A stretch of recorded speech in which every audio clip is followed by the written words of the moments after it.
अल्हम्दुलिल्लाहि रब्बिल आलमीन वस्सलातु वस्सलामु अला सय्यिदिल मुरसलीन अम्मा बअद फ़अऊज़ु बिल्लाहि मिनश शैतानिर रजीम बिस्मिल्लाहिर रहमानिर रहीम अस्सलातु वस्सलामु अलैका या रसूलल्लाह व अला आलिका व सहाबिका या हबीबल्लाह अस्सलातु वस्सलामु अलैका या नबिय्यल्लाह व अला आलिका व सहाबिका या नूरल्लाह। মাদানী চ্যানেলের দর্শকবৃন্দ, দুরূদ শরীফ পাঠ করার অগণিত ফজিলত এবং বরকত রয়েছে। রাসূল করিম রাউফুর রহিম হযরত মুহাম্মদ সাল্লাল্লাহু তাআলা আলাইহি ওয়াসাল্লাম ইরশাদ করেন, যে ব্যক্তি আমার উপর একবার দুরূদ শরীফ পাঠ করবে, আল্লাহ তাআলা তার উপর 10টি রহমত নাজিল করবেন। সাল্লু আলাল হাবিব সাল্লাল্লাহু তাআলা আলা মুহাম্মদ সাল্লাল্লাহু তাআলা আলাইহি ওয়াসাল্লাম।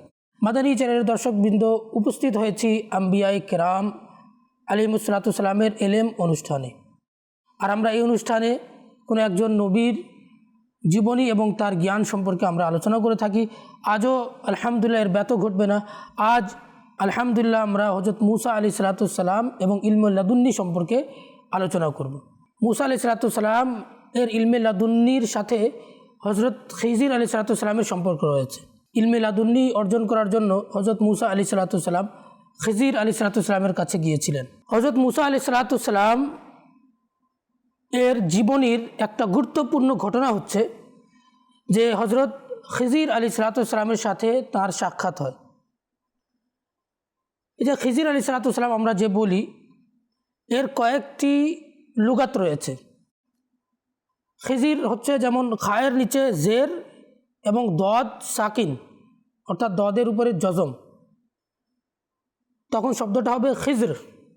আর একটা লুগাতের মধ্যে আছে খায়ের উপরে জবর, দদ সাকিন অর্থাৎ জজম, তখন হবে খদ্র। একটা হলো খিজর আলাইহিসসালাম আর একটা খদ্র আলাইহিসসালাম। আরেকটা হচ্ছে খায়ের উপরে জবর এবং দদের নিচে জের, খাজির। খাজিরের সাথেও পাঠ করা হয়। তাহলে তিনটা বোঝা গেল, একটা হচ্ছে খিজর, আরেকটা হচ্ছে খজর, আর একটা হচ্ছে খাজির। তিনটা লুগাত আমাদের পাওয়া গেল।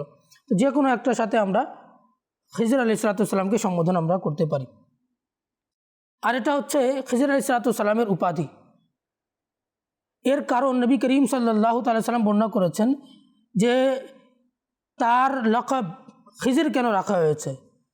বলা হয়, অর্থাৎ রাসূল করিম সাল্লাল্লাহু আলাইহি ওয়াসাল্লাম বলেছিলেন যে যখন তিনি কোনো শুকনো ঘাসের উপর বসতেন, তখন ওই শুকনো ঘাস সবুজ হয়ে যেত। আর ব্যাখ্যাকারকগণ বলেছেন যে যেখানে তিনি নামাজ আদায় করতেন, অর্থাৎ খিজর আলাইহিসসালাতু সালাম যেখানেই নামাজ আদায় করতেন, সেখানকার আশপাশ এলাকাগুলো সবুজ শ্যামল হয়ে যেত। সুবহানাল্লাহ। আর খিজর আলাইহিসসালাতু সালামের নাম হচ্ছে বালিয়া বিন মালাকান এবং কুনিয়াত হচ্ছে আবুল আব্বাস। বুজুর্গানে দিন রাহিমাহুমুল্লাহুস সালামগণ বলেন, যে ব্যক্তি খিজর আলাইহিসসালাতু সালামের নাম তার বাবা সহ, উপনাম সহ এবং উপাধি সহ মনে রাখবে, ইনশাআল্লাহ আজ্জা ওয়া জাল্লা সে ঈমান সহকারে মৃত্যুবরণ করবে। তো শব্দটা হচ্ছে এভাবে যে আবুল আব্বাস বালিয়া বিন মালকান আল খিজর। একটি উক্তিতে এই রয়েছে যে তিনি আলাইহিসসালাতু সালাম বনি ইসরায়েলের মধ্য থেকে ছিলেন। আর একটু উক্তি হচ্ছে তিনি আলাইহিসসালাতু সালাম বাদশার পুত্র ছিলেন।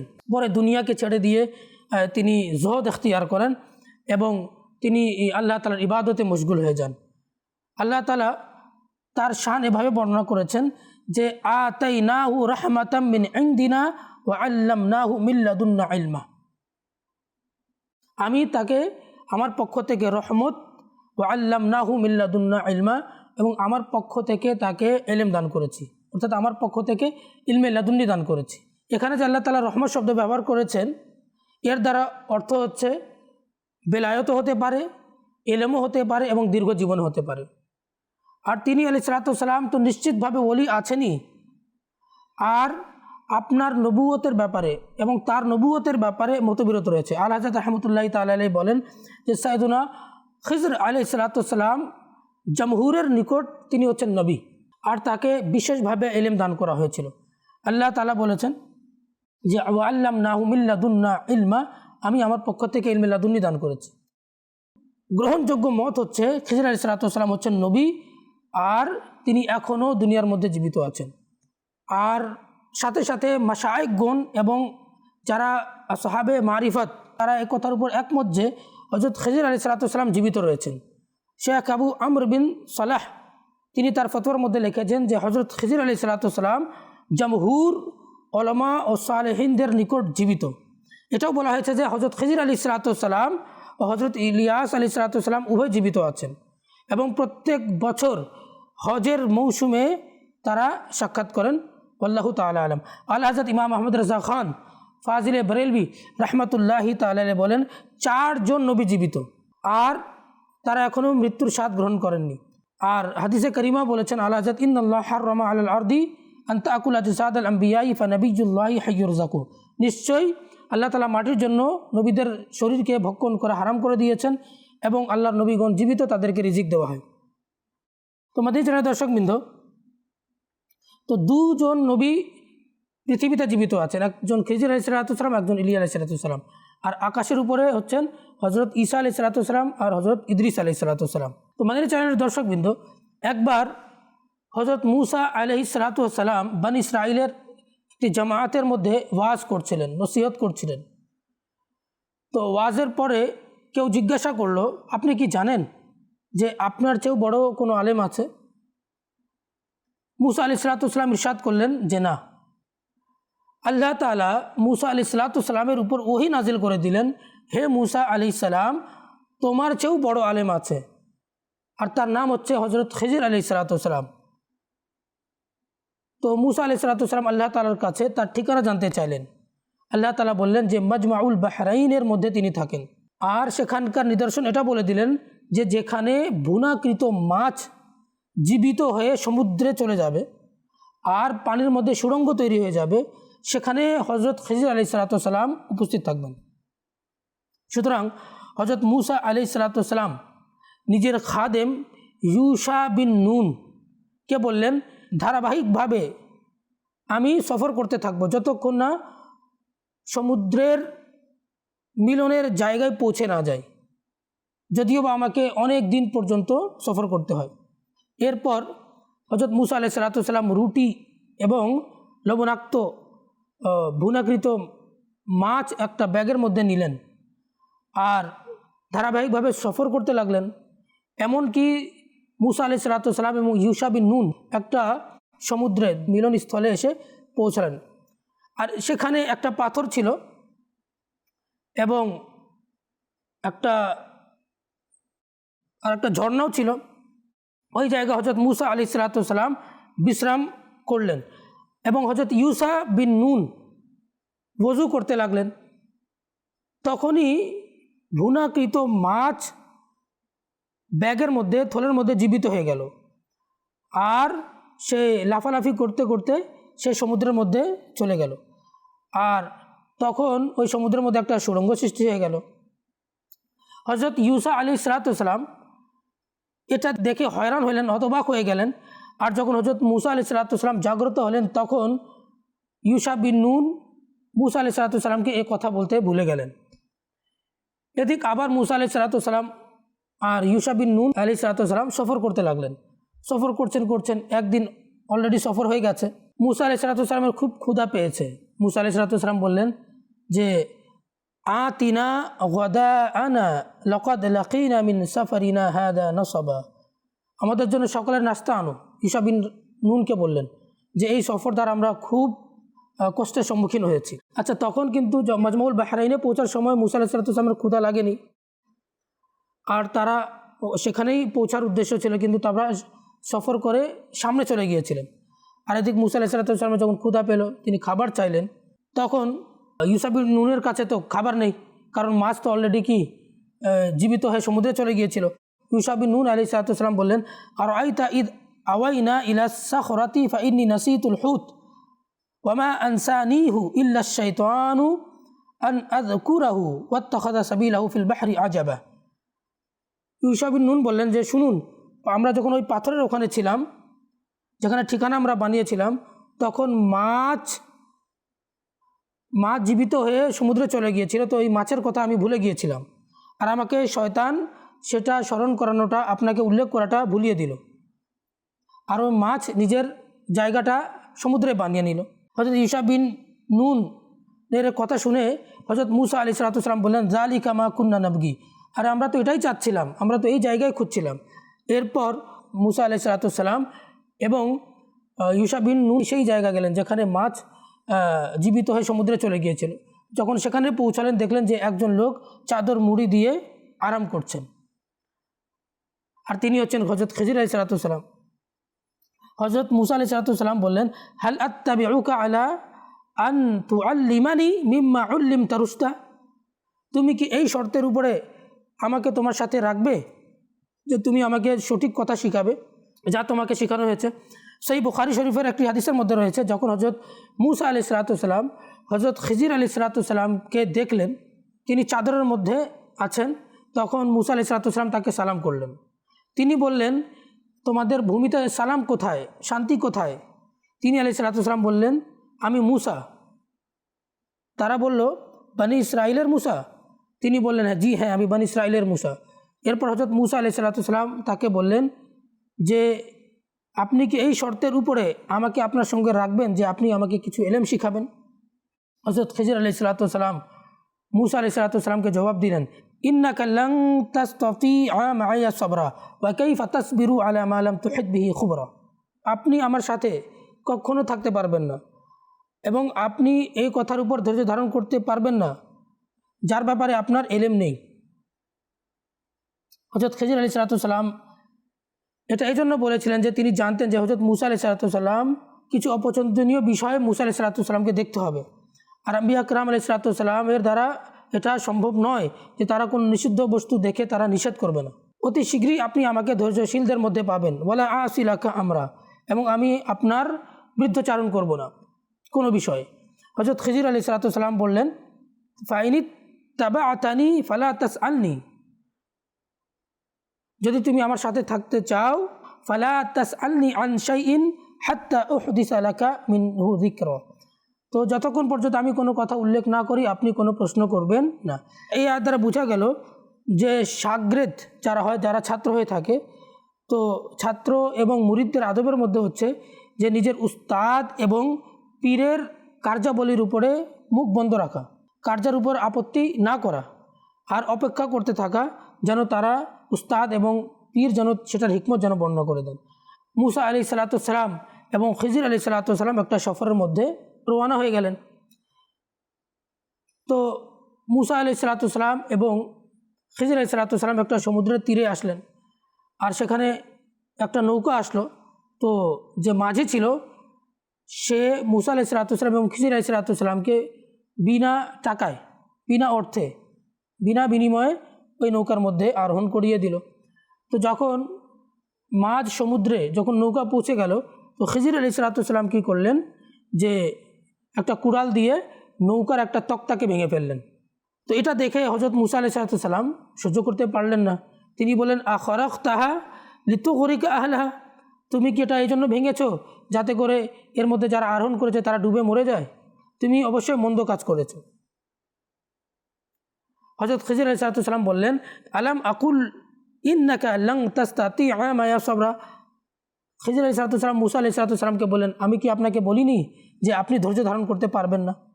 হযরত মূসা আলাইহিস সালাম বললেন, লা তুআখিজনি বিমা নাসিতু, তুমি আমার পাকড়া করো না যা আমি ভুলে গিয়েছি, আর আপনি আমার কাজের জন্য কাজকে আপনি মুশকিল করবেন না। সুবহানাল্লাহ। আচ্ছা, নৌকা থেকে আবার যখন তারা নেমে গেলেন, তো তারা এমন এক জায়গায় পৌঁছালেন, দেখলেন যে একটা ছেলে যে খেলাধুলা করছে, আর ছেলেটা খুব সুন্দর ছিল, সুদর্শন ছিল, কিন্তু বালেগ হওয়া পর্যন্ত এখনও পৌঁছায়নি, এখনও বালেগ হয়নি। আর মুফাসসিরিনগণ কেউ কেউ বলেছেন যে ছেলেটা যুবকও ছিল এবং সে ডাকাতি করত। হযরত খিজির আলাইহিস সালাম কী করলেন, তাকে কী করলেন, কতল করে দিলেন। এটা দেখে হযরত মূসা আলাইহিস সালাম সহ্য করতে পারলেন না। তিনি আবার জিজ্ঞাসা করলেন, আপনি কি কোনো প্রাণের বিনিময় ছাড়াই আপনি একটি প্রাণকে হত্যা করে ফেলেছেন? লাকাদ জি'তা শাইআন নুকরা, নিশ্চয়ই আপনি অপছন্দনীয় একটা কাজ করেছেন। হযরত খিজির আলাইহিস সালাম আবার বলেন, আলাম আকুল লাকা ইন্নাকা লান তাসতাতিআ মাইয়া সাবরা, আমি কি আপনাকে বলিনি যে আপনি ধৈর্য ধারণ করতে পারবেন না? এবার হযরত খিজির আলাইহিস সালাম নিজের কালামের মধ্যে লাকা শব্দটা একটু বাড়িয়ে দিলেন, অর্থাৎ পূর্বের যে সাবধানতা ছিল, পূর্বের যে সতর্কবাণী ছিল তার চেয়ে আরও বেশি সতর্কবাণী করলেন। কেননা হযরত মুসা আলাইহিস সালাম দ্বিতীয়বার তার কালামের মধ্যে আপত্তি করেছিলেন, তার কাজের মধ্যে আপত্তি করেছিলেন। হযরত মুসা আলাইহিস সালাম বললেন, ইন সাআলতুকা আন শাইইন বা'দাহা ফালা তুসাহিবনি, এরপরে যদি আমি কোনো প্রশ্ন করি আপনি আমাকে সঙ্গে রাখেন না। কদ বালাগতা মিন লাদুন্নি উযরা, আপনি আমার ওজরকে কবুল করে নিন। যাক, দুইটা ঘটনা ঘটে গেল। এবার হযরত খিজির আলাইহিস সালাম এবং হযরত মুসা আলাইহিস সালাম কী করলেন, চলতে লাগলেন। এমনকি এমন এক জনপদে আসলেন, এমন এক এলাকায় আসলেন যে তাদেরকে খাবারের জন্য যখন মুসা আলাইহিস সালাম আর খিজির আলাইহিস সালাম বললেন, তো সেখানকার লোকেরা এমন কৃপণ ছিল যে তারা নাস্তার জন্য তারা জিজ্ঞাসা করে নাই, খাবারের জন্য জিজ্ঞাসা করে নাই। তাদের এলাকার মধ্যে একটা দেয়াল পড়ে যাচ্ছিল, দেয়াল পড়ে অনেকে মারা যেতে পারতো। তো ওই নুয়ে পড়া দেয়ালকে হযরত খিজির আলাইহিস সালাম কী করলেন, সেটাকে সোজা করে দিলেন। তো মুসা আলাইহিস সালাম বলতে লাগলেন, আপনি যদি চাইতেন আপনি এই দেয়ালটা ঠিক করার বিনিময়ে আপনি কী করতে পারতেন, তাদের কাছে পারিশ্রমিক নিতে পারতেন, আর সেই পারিশ্রমিকের বিনিময়ে আমরা কিছু নাস্তা করতে পারতাম, আমরা খাবার খেতে পারতাম। মুসা আলাইহিস সালাম বলেছিলেন যে লাউ শি'তা লাত্তাখাযতা আলাইহি আজরা, আপনি আপনার কাজের বিনিময়ে পারিশ্রমিক নিতে পারতেন, কিন্তু আপনি করেননি। মুসা আলাইহিস সালাম এটা তৃতীয়বার আবার তার কাজের উপর আপত্তি করেছিলেন। হযরত খিজির আলাইহিস সালাম বললেন, হাযা ফিরাকু বাইনি ওয়া বাইনিকা, এটা হচ্ছে আপনার এবং আমার সাথে পার্থক্যের একটা সময় চলে আসছে। সাউনাব্বিউকা বিতা'ওয়িলি মা লাম তাসতাতি আলাইহি সাবরা, এখন আমি সেই কাজগুলোর ব্যাখ্যা করছি যেগুলোর উপর আপনি ধৈর্য ধারণ করতে পারেননি। এখন দেখুন, খিজির আলাইহিস সালাম সমস্ত কাজগুলোর ব্যাখ্যা করবেন। তিনি বলতে লাগলেন, দেখো আমি আর আপনি যখন ওই যে নৌকার মধ্যে আরোহণ করেছিলাম আর মাঝ দরিয়ার মধ্যে ওই নৌকাটাকে যে আমি কি করেছিলাম, নৌকার তক্তা ভেঙে দিয়েছিলাম, ওটা কি ছিল? খিজির আলাইহিস সালাম এভাবে বলছেন যে আম্মা সাফিনাতু ফাকানাত লিমাসাকিনা, ওই নৌকাটা গরিব লোকের ছিল, মিসকিনের ছিল। ইয়ামালুনা ফিল বাহরি, সে কী করতো, সমুদ্রে কাজ করতো, এই নৌকারই কাজ করতো। ফাআরাদতু আন আইবাহা, আমি চাইলাম তার নৌকাকে ত্রুটিযুক্ত করে দিব। ওয়াকানা ওয়ারাআহুম মালিকুন, কেন, ওই নৌকাওয়ালার পিছনে একজন বাদশাও ছিল, যারা কি করতো, বাদশা কী করতো, যাদের কাছে নতুন নৌকা থাকতো সেই নৌকাগুলো কেড়ে নিত বাদশা। তো আমি কি করলাম, সেটাকে ত্রুটিযুক্ত এজন্য করে দিয়েছি, যখন ত্রুটিযুক্ত নৌকা থাকবে ওই বাদশা তার নৌকাকে নেবে না, তো ওই বাদশা সবগুলো নৌকা নিয়ে নিত, আর যদি ত্রুটিযুক্ত থাকতো নিত না। তো এই জন্য খিজির আলাইহিস সালাম কী করেছিলেন, যে ত্রুটিযুক্ত করে দিয়েছিলেন, যাতে করে ওই বাদশা ওই নৌকাটা নিতে না পারে এবং এই গরিব লোকের যেন ঘরও চলতে থাকে। এর দ্বারা বোঝা গেল অনেক সময় আমরা বাহ্যিকভাবে যা জিনিস দেখি সেটা কিন্তু বাস্তবতার বিপরীত থাকে। খিজির আলাইহিস সালাম বাস্তবিক পক্ষে মনে হচ্ছে যে তার নৌকাটাকে ভেঙে ফেলছেন, কিন্তু না, আল্লাহ তাআলা তাকে এলেম দান করেছিলেন যে এর ব্যাক সাইডে, এর প্রেক্ষাপটে বাদশা যে তার নৌকা নিয়ে নেবে এটা জানতেন, যার কারণে তিনি এটা ত্রুটিযুক্ত করে দিলেন। তারপর খিজির আলাইহিস সালাম মুসা আলাইহিস সালামকে বললেন, আর আপনি যে ওই দেখলেন যে ওই যে ছেলেকে হত্যা করেছি, ছেলেটা কে? ও আম্মাল গুলামু ফাকানা আবাওয়াহু মুমিনাইনি, ওই ছেলের বাবা মা মুমিন ছিলেন। তো আমার ভয় হলো যে ওই ছেলেই তার পিতা মাতাকে কি করবে, অবাধ্যতা এবং কুফরের মধ্যে নিক্ষেপ করবে। ওই পিতা মাতার পালন করতে চাইলেন যে ওই সন্তানের পরিবর্তে একজন পবিত্র সন্তান দান করবেন। তো আল্লাহ তাআলা কী করলেন, ওই বাচ্চা তো মারা গেল, আল্লাহ তাআলা পরবর্তীতে ওই বাবা মাকে তার পরিবর্তে উত্তম সন্তান দান করলেন। তো মাদানী চ্যানেলের দর্শক বিন্দু, দেখুন যে খিজির আলাইহিস সালামের কেমন এলেম ছিল, যে তিনি জানতেন যে এই বাচ্চা যদি জীবিত থাকতো তাহলে তার পিতা মাতাকে কুফরের মধ্যে নিমজ্জিত করে দিত। বাচ্চাকে তিনি কতল করলেন, আর বাচ্চা তো মারা গেল, আর আল্লাহ তাআলা পরবর্তী পর্যায়ে তার বাবা মাকে একজন পবিত্র সন্তান দান করলেন। আবার খিজির আলাইহিস সালাম মুসা আলাইহিস সালামকে বললেন যে ওই যে দেয়াল তুমি দেখেছিলে, যে দেয়ালকে আমি কি করলাম, নুয়ে পড়া দেয়ালকে আমি উঠিয়ে দিলাম, সেটা কি ছিল? ওয়াম্মাল জিদারু ফাকানা লি গুলামাইনি ইয়াতীমাইনি ফিল মাদিনাতি ওয়াকানা তাহতাহু কানজুল লাহুমা ওয়াকানা আবুহুমা সালেহা।